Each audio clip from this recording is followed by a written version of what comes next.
Konny. Is Yeah. that right? What's your last name? Do you want me to say your last name right now? Nah, don't even worry about my last Okay, name. Konny.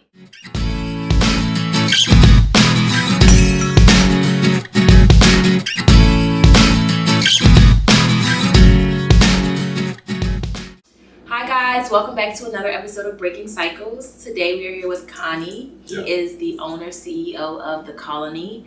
If you don't know already, you need to get yourself hip to The Colony on Instagram. Today's episode is called Transparency. We will be discussing transparency, what it means, and how we can apply the skill of transparency to our life in general. So, welcome. Thank you. No, seriously, thank you for having me. Not a problem. You know, I seen what you do on Instagram, and a friend of mine told me about what you're doing. I was like, we might as well collaborate. For sure. So we're just gonna start with the general question of what is transparency to you? So transparency to me is a very basic definition. Basically, it is saying what you want to say from a real place, right? Okay. And that real place, of course, is from the heart. A lot of times we get into the habit of trying to conceal who we are as people.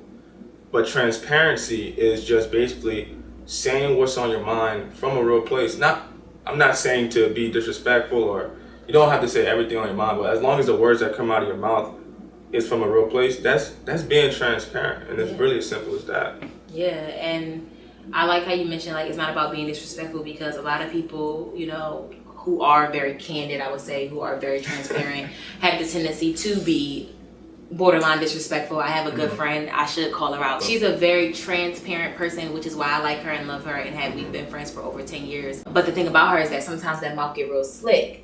And I always tell her, it's not about, that you're being transparent and that you're open and that you're willing to communicate. It's about how you're saying it and your empathy towards how it can make somebody else feel. So although it may be true, and although it may be coming from the heart, you don't want to intentionally offend somebody with your transparency, because then you can end up losing friends. But yeah, that's a good point to make, just as a sidebar. Pretty much hit it on the nose, just being, speaking from the heart and coming from the heart. And if you're coming from a place of love, despite the fact that it could be offensive or may be offensive to somebody that you're speaking to, if it's from a place of love, then, you've done your part as far as being open and honest and trying to communicate with somebody. And what I realize is that people, they see that. People can tell, all right, what you're saying right now is coming from a real place. So whether you're upset or whether you're angry, I can't really fault you for that, because you're giving me your truth. Yeah. So that's always nice to have a friend, family member that's just so transparent with you, and everything that they say is like, wow, that person is really telling me the truth, which is so rare these days. Facts.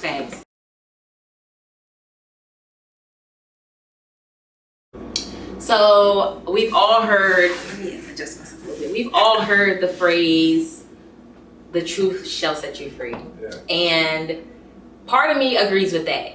Yes, the truth does set you free, because it allows you internally to feel free of the burden of having to lie. I vividly remember when I was a kid, the first time I lied to my mom.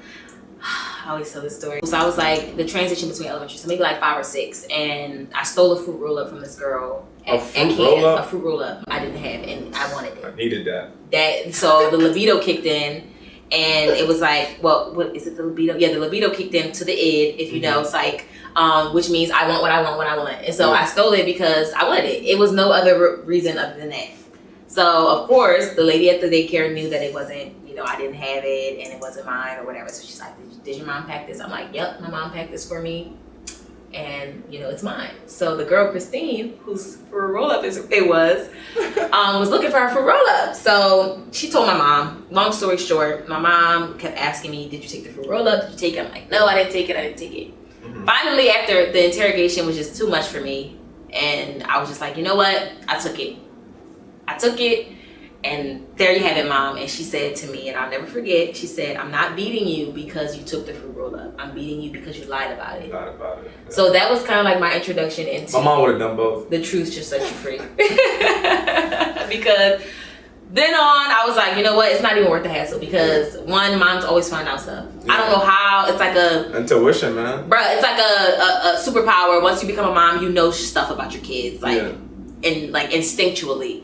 So I just learned that the truth does set you free. But on the other hand, there's a lot of times that people are afraid to speak their truth and to live their truth because it doesn't set them free. It allows people to look at them, to judge them, to come up with these preconceived notions about who they think they are because they are living in their truth. And so, although for me personally, the truth has set me free, for those, and even in some situations in my life where I can't be as candid with people that I would like to be because I know that if I am, it could come off as offensive or that I don't care or that, you know, I'm not validating their feelings. So I know how it can be, you know, on both sides of the fence. So what do you think? That's a powerful statement. That's a great example too.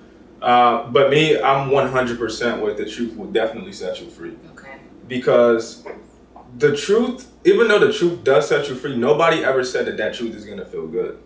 That freedom is gonna feel good, I should say. That's true. Like for example, going back to slavery, although that they were set free, a lot of them went back to their master's house because they had nowhere to go. So that freedom, it didn't necessarily feel good. And to transition over to the movie The Matrix, which I'm sure a lot of people have already seen, The Matrix, the whole idea was that the people was plugged up into the system, the computer programming, and they was living in this life that really wasn't the life that they was living, but everybody was complacent, they were content. It felt good. Now when Neo, he found out that he was in the Matrix, when he found out the truth, at first it didn't feel good because he had to overcome a lot of just his complacency in general. He had to overcome his fears, and he had to overcome just that burden of after you find out that, dang, I'm unlimited, what can I do with this? It's difficult. And the truth is hard work, honestly. Very much so. So it will set you free if you let it set you free. Yeah, but it's just not necessarily going to be the best feeling in the world. Exactly. It's tough, honestly. Living your truth is extremely difficult. Honestly, things like this platform, what you do, a lot of people want to do the same thing, but a lot of people haven't worked up the courage to actually get in front of a camera. I wasn't always comfortable in front of a camera. I'm still not. I'm like sometimes I would shake, public speaking, vocalizing my voice, saying what's on my heart. It was nerve-wracking for me because I was always insecure about what people would say about me. Are people gonna call me stupid? Are people gonna agree? Then I had to learn, like, you're not gonna please everybody. Not everybody's gonna agree with you. It doesn't matter. Keep it pushing. Keep it honest. You know? So that's really all you can do. The more susceptible people are to be truthful about themselves, the more we can learn tolerance and learn how to look at things from a different perspective and not necessarily judge things to be right or wrong, because that's the problem. We live in a society where if you do certain things, it's right. If you do certain things, it's socially acceptable. And if you don't, then it's not. And it's like that is social constructs that really have nothing to do with reality, because reality is personal. Can you give us a time when you were kind of forced to be transparent, although it was like uncomfortable or you didn't really want to have to be transparent? Yeah, I can actually. So I'll just use an example of when I was actually like an adult, which is right now, a year ago. And I was, of course, not a relationship, but I was having, I was basically in a dating stage with one of my friends, right? And I had to be transparent with her and really tell her, like, hey, I don't really see anything coming out of this. In the long run, I really don't think you're the one for me. But me saying that right now, it sounds so easy to say, but when you're in front of somebody that you highly respect, and when you're in front of somebody that truly have feelings for you, real passionate feelings for you, and they really want to go the distance with you, and you have to tell them, like, we're not going to go the distance, that's tough. That's like your basketball coach telling you, you're not playing today. And you're one of the best players, and you're not playing, but you're not playing today. So it was, of course, that to a much higher degree. For sure. So it was something that I had to face. It was thoughts that I had to have of myself that is for the betterment of the future with me and her. The hardest thing to do is, yes, to be transparent in that situation, but it would suck even more if you keep leading somebody on emotionally, because that's very emotionally draining for that person. For sure. And you don't want to put anybody through that, because just a lot could happen.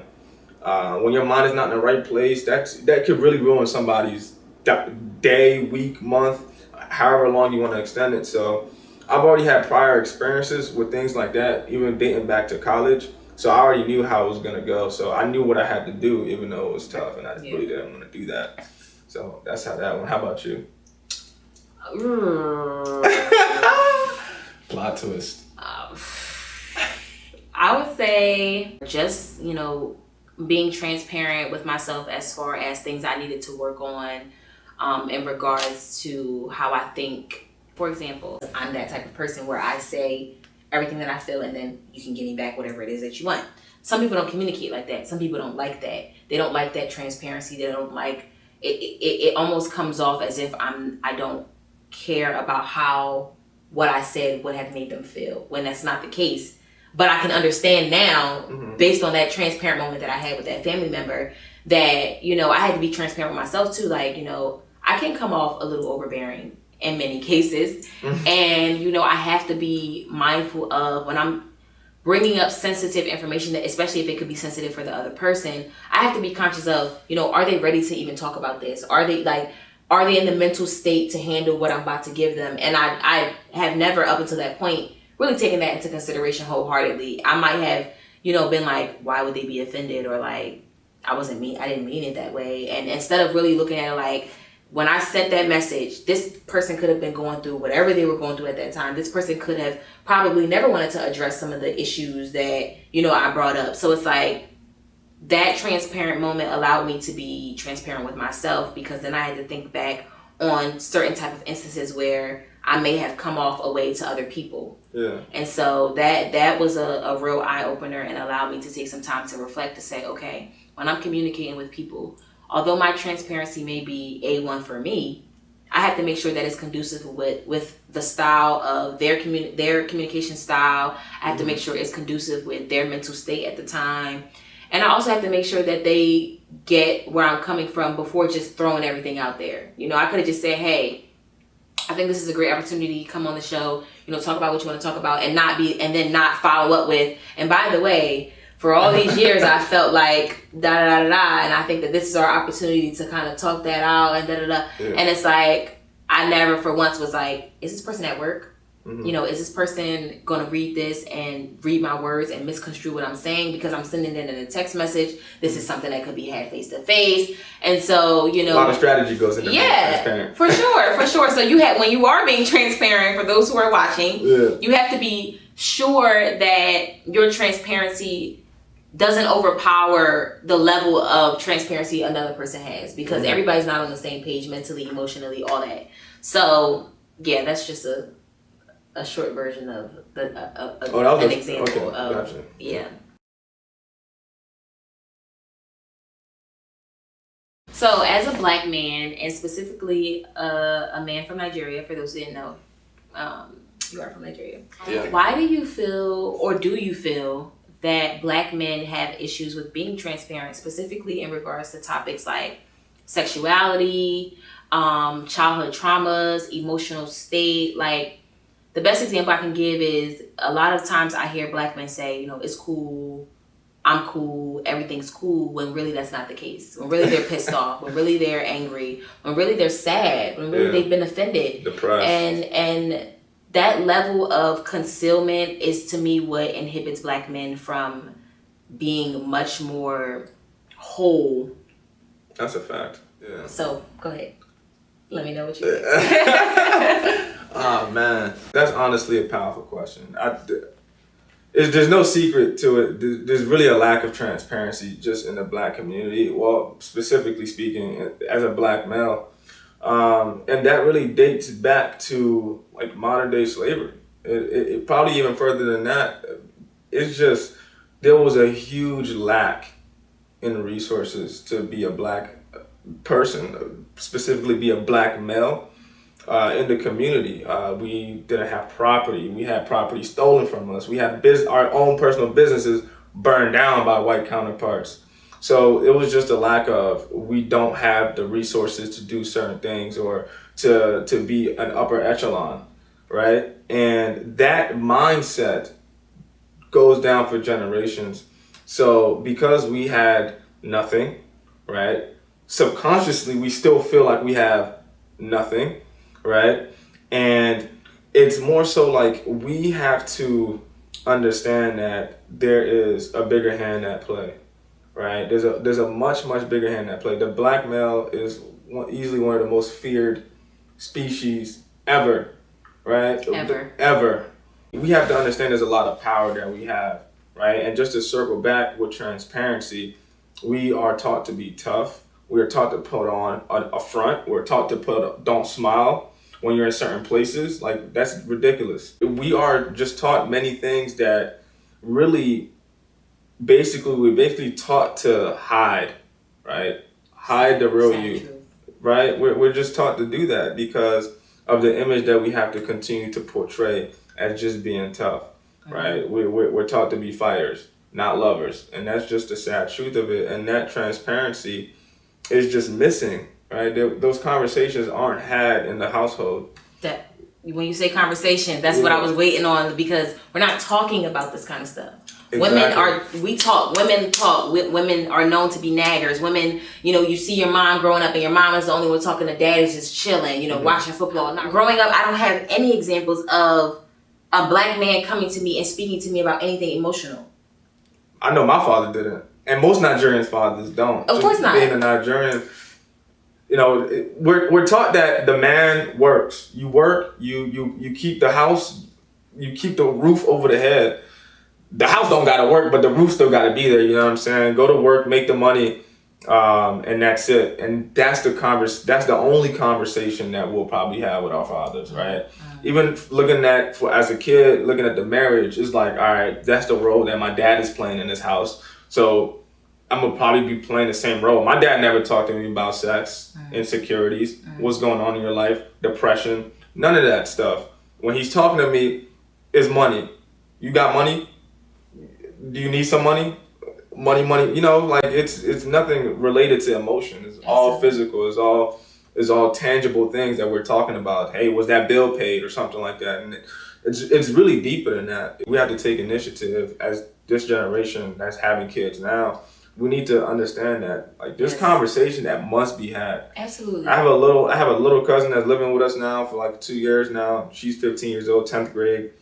And I'm actually planning to have a conversation about sex with her maybe in like the next 1 or 2 years. I'm already planning that out, especially before she goes to college. That's something that you have to have with your children. That's something that it has to come from a man. Yeah. Because when it's coming from a man, your daughter now, like a woman, will get just a better perspective. For sure. So it's teamwork. Exactly. From the man and the woman. Exactly. Period. I mentioned this earlier when we were talking off camera, was that, young girls are taught young to be emotionally stable, to tap into emotions. We are known to be emotional people. So automatically when you're dealing with a girl, you handle things from an emotional standpoint.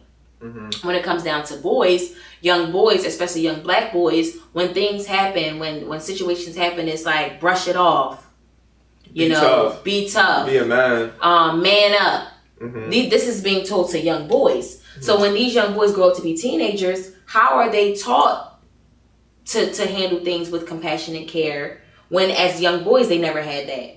And then on top of that, you have, on the other hand, while they're getting no emotional education from their father, the mothers are cradling. And so when they are put in a position of being wrong, it's innately natural for mothers to chastise their daughters and to raise them to, be able to handle the hardships of life in a different sense than they do with their young boys. The woman is kind of, expected to be the mature one and to look at things from a different perspective. Like, we don't run around and just act amok as a girl. You get told to sit down and act like a lady and cross your legs if you have a skirt on, and stuff like that, where it's like that sense of etiquette is not taught to our young boys. So it's so many layers to the dynamic of how young boys and young girls are being raised. And I don't remember anybody sitting me down and having those conversations. When my uncle was shot when I was 5 years old, I don't remember anybody coming to me and saying, how are you emotionally? So it's not necessarily just a black man thing. It's a community thing. We as a community are taught to sweep things under the rug. We as a community don't have conversations that are essential towards understanding. And then we grow up, we go out into the world, i.e. school, i.e. the playground, and we pick up on things based on what we see, not necessarily based on being educated about it. So the ignorance that black men have emotionally stems from parenting, stems from, the systematic lifestyle that we are brought up to live. All the systematic that stems back to slavery. Exactly. Because black mothers didn't want their young boys, being taken. They were taught to just, obey and work. Go to the field. You don't talk back. You don't do that. Women were taught to, know how to handle the kitchen, know how to cook, know how to, maneuver and finesse so that the kids could have a little extra whatever or whatever it is. So we were taught those things through that system of slavery. And so the dynamic of even homes have shifted. There is this sense of independence that a woman has, like, I don't need a man, that stems from, again, slavery, and that has been a detriment to our community because we're not growing up in two-parent households. We're not growing up in households where the mother is putting respect on the father's name, because no matter what, that is the father. The father has to have that respect. The mother also has to have their respect. So it's just it's so many layers to this whole, like, the ignorance that we have in our community about communication, about love and compassion, about understanding different views and perspectives, and also just in general, like, we just don't talk. And that's why this platform was created, because we don't have these conversations. In my household, and probably in many African American households, like, those type of conversations aren't really encouraged enough. There's no atmosphere, there's no platform for that, and it's just something that is like a big band-aid. Like you said, it's just so many different factors. You can even relate that going from being raised as a kid to a teenager to a young adult. Is different levels at each stage. Like, for example, when I came from Nigeria and I went in through the American school system, yes, I did have African Americans talking about my culture, and I'm like, wait, I could have sworn you guys was also Africans just like me. The people that gave me the hardest time were African American. White people treated me much better than African Americans, and I just didn't understand until I got to an adult and I started to review the school books, and like, wow, like, slavery is really taught in a wrong spotlight.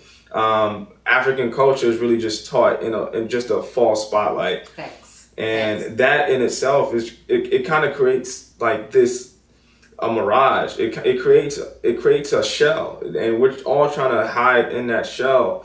And nobody wants to talk about their fears no more, because I don't want you to judge me, right? I don't want Jonathan to talk about my finances. So I'm gonna make myself look like I'm wealthy by wearing Jordans.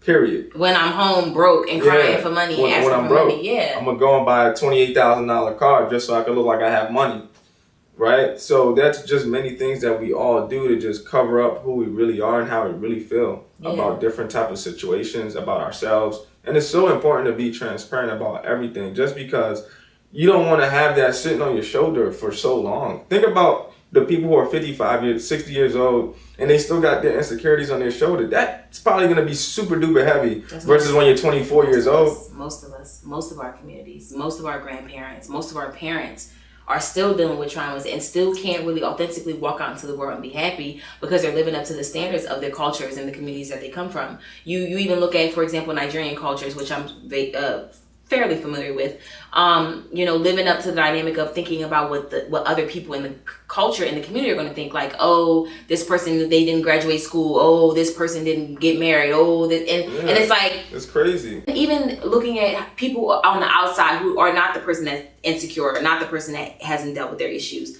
the people on the outside who are judging, that's a direct reflection of issues that they've yet to deal with, issues that they are dealing with in their own personal life. And if you think about the people who are transparent, think about how free they are. Oh, man. Think about how happy they are. Think about how you notice that stuff just rolls off of them. They ain't really out here judging people. They just, living their life. But, what you eat don't make me shit type mentality. Yeah. That if you look at people who are transparent, you'll see 9 times out of 10, that's the way they stand. They're like a magnet, because so going 2-3 years ago, I was the most insecure person that I knew, right? I was in school. My focus was on girls, playing basketball. I had a lot of insecurities. I was scared of public speaking, which is probably like the number one biggest fear for people. Mm-hmm. I was scared of a lot of things. I had a lot of things hidden in my closet. Mm-hmm. When I graduated from school, I made a decision, probably the first decision I've ever actually made for myself, which is to self-educate myself and not rely on the education that I've just received in 16 years of school.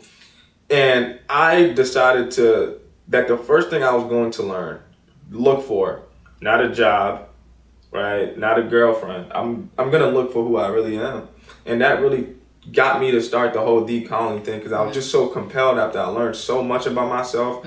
I was able to deal with so much insecurities. I was able to just vocalize my voice in a better way, in a way that I felt comfortable with. I didn't feel like I had to conform to societal norms, and that led me to where my mindset is now today. And today, I could see it when I go to my job.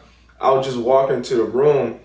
People will ask me for my opinions. People will have genuine conversations with me because they know that when I speak, what I'm saying is gonna come from my heart. Yeah. Now I might tailor it a different way for different types of people, with people who have different learning styles. But what I'm saying is still how I feel. Exactly. Right. Exactly. So that just being transparent is it's gonna attract all the good things that you're looking for. If you can't be transparent with yourself, you'll never be transparent with the world. Absolutely. It starts with you.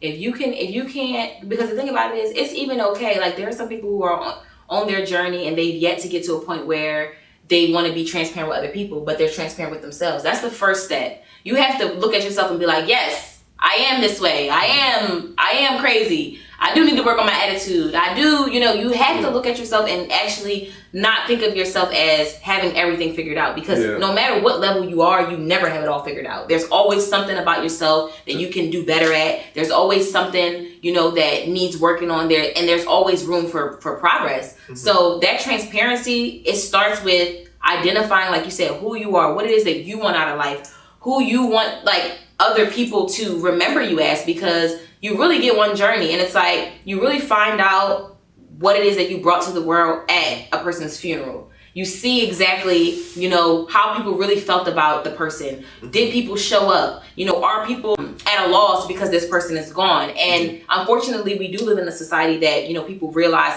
only after people are gone how great and impactful that they are to society. But that's why while you're living, you have to make it your job, your duty, your responsibility, your purpose every day when you wake up in the morning to give to the world what it is that you have to offer. You only get, we all get, what's today's date? September 21st, Saturday, September 21st, 2019. You only get this day one time. So even when tomorrow comes, even if yesterday already happened, you only get this day today. So what did you do on that day to make the people around you understand what it is that you have to offer, what gift you bring to the world? So it all starts with you. It definitely all starts with you. You don't want to get into the habit of just going through the motion and just waking up, going to work, maybe go to the gym, maybe text a couple of friends, get on social media, scroll through it, go to sleep, wake up and do the same exact thing, go to a day party, night party, whatever you want to go to. You don't want to get into that habit because it is so easy to be comfortable in that space. Facts. And some people don't want to admit that they're in that space. For decades. Man, I could say I hate that space because it feels so damn good. I'm like, first of all, it shouldn't be feeling this easy to do this. Anything that's easy, I don't want it. Right? Imagine it's easy as a trap. Exactly. Like, a good analogy is like, for some reason, when girls approach me, slide in my DMs and give themselves up to me easily, like this is me, I want you, like, that's kind of me. I'm like, I don't know, I'm a little sketchy. You should be. Exactly. But when I work for it, like, you telling me no, you don't have to tell me no, but maybe, and like next week we get to meet up, or a month after that, and I'm working for it. That's I'm gonna value you. I'm gonna cherish you because shit wasn't hard. Exactly. Yeah. Even with school, like, okay, you get free education from K through 12. Once you get into college and that shit coming out of your check and you looking at loans and stuff like that, when you're paying for that, you realize how impactful it is to actually go to class and to actually do well on your test, because it's like, that's $1,000 for that class down the drain. That's $3,000 of loans that I'm gonna have to pay back. So when you're working for something and you're putting in effort to get a product or to get a result, when you do get the result, when you do go to the gym for 6 months straight and you looking like Beyonce when you come out after those 6 months, it's like, I did that. But when you get the surgery and then you're still doing the same exact thing because it was easy, you ain't nothing you had to do, and then you gain all the weight back, now you're back to where you started. So think about it like, if you don't have to work for it, it's probably not going to be beneficial to you in the long haul. Those who are born into, wealth and things like that, their sense of understanding of struggle and their ability to empathize with others is much less because they've never had to do anything to get to where they are. So, look at that as, That's why it's so important to be transparent with yourself and really tell yourself, all right, this is where I'm at and this is where I want to be.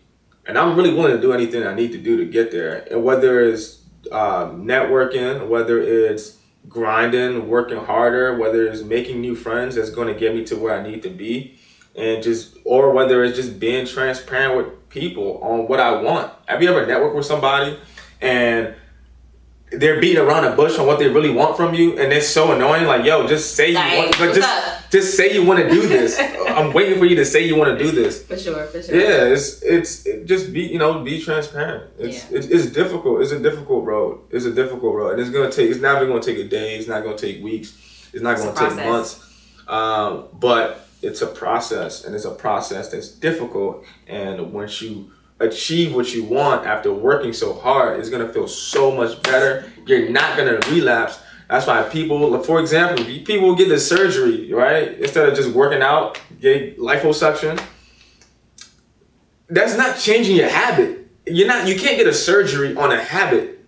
So you might as well put in the grind, maintain the habit, see how hard it really is, and then you're gonna be satisfied. I promise you. The surgery is the Band-Aid because it's going to temporarily fix the problem. And a lot of people make temporary decisions and expect permanent results. That's not how it works. Mm-hmm. When you make a decision, when you make a choice and you work at it and you are dedicated to the cause, the result is everlasting. Mm-hmm. When you choose spirituality, for example, for those who are spiritual, you make the conscious choice to say, I'm gonna believe in this idea, and as a result, you see the signs. As a result, you reap the benefit of the fruit of God or whatever it is that you believe in. Mm-hmm. So that's applicable to all aspects of your life. Like, in order for you to really, really, develop and grow, there has to be a sacrifice. There has to be work put in. There has to be transparency, mm-hmm. mentally, emotionally, outwardly, all that. So.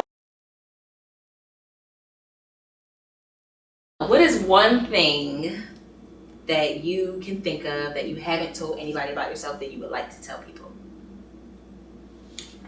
Nah,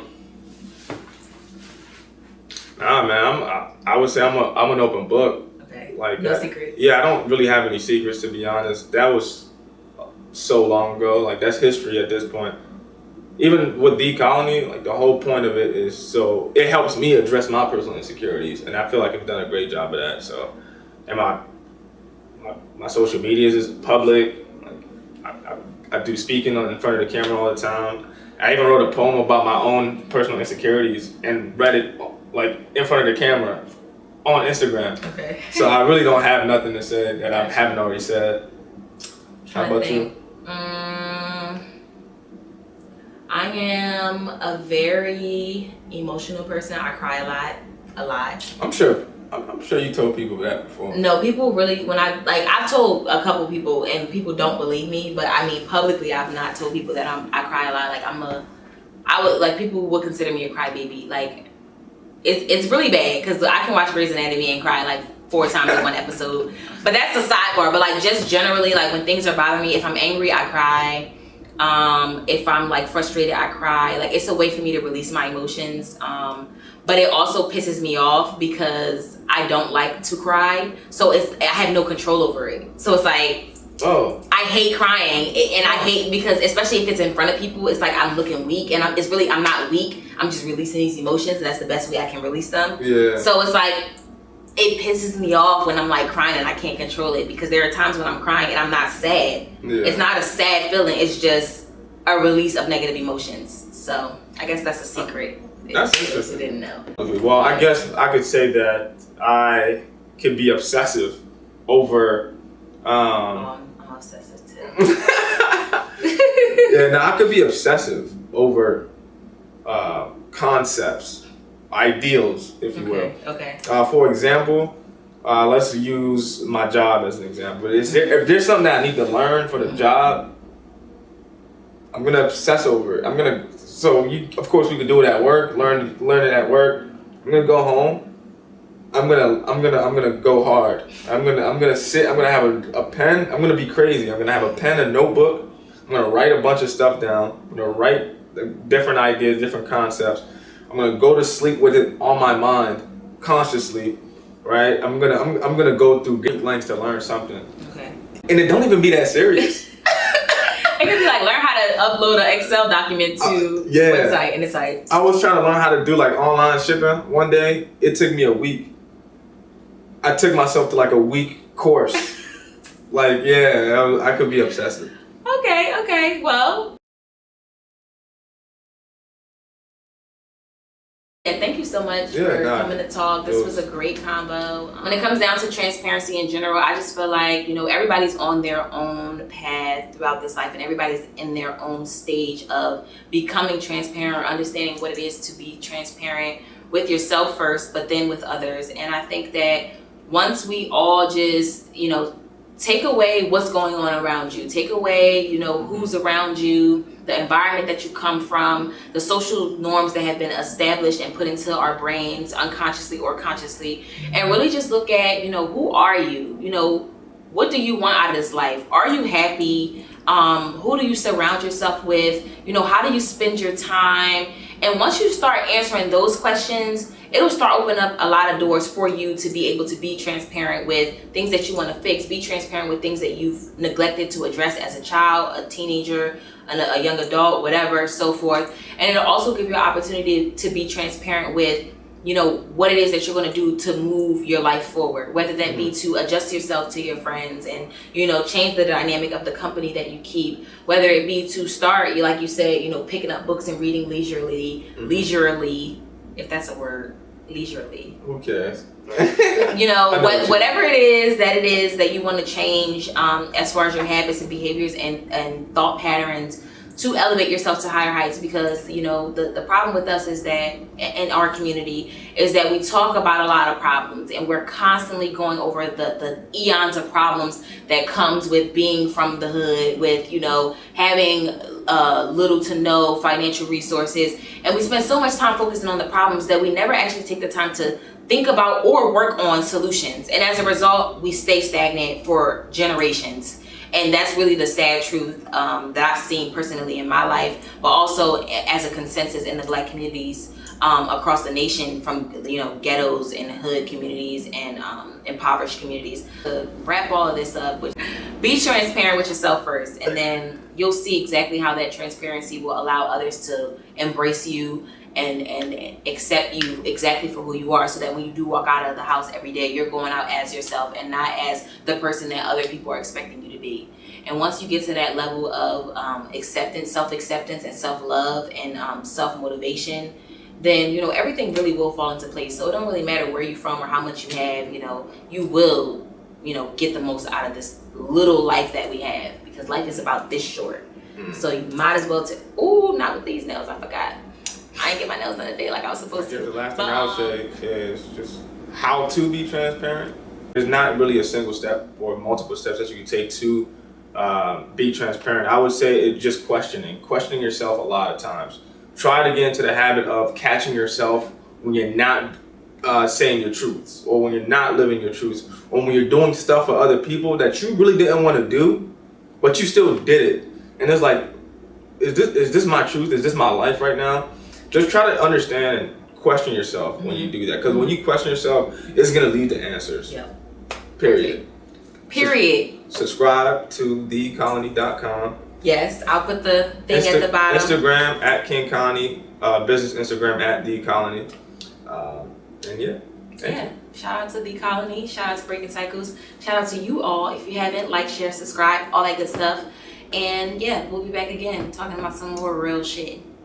Peace and love.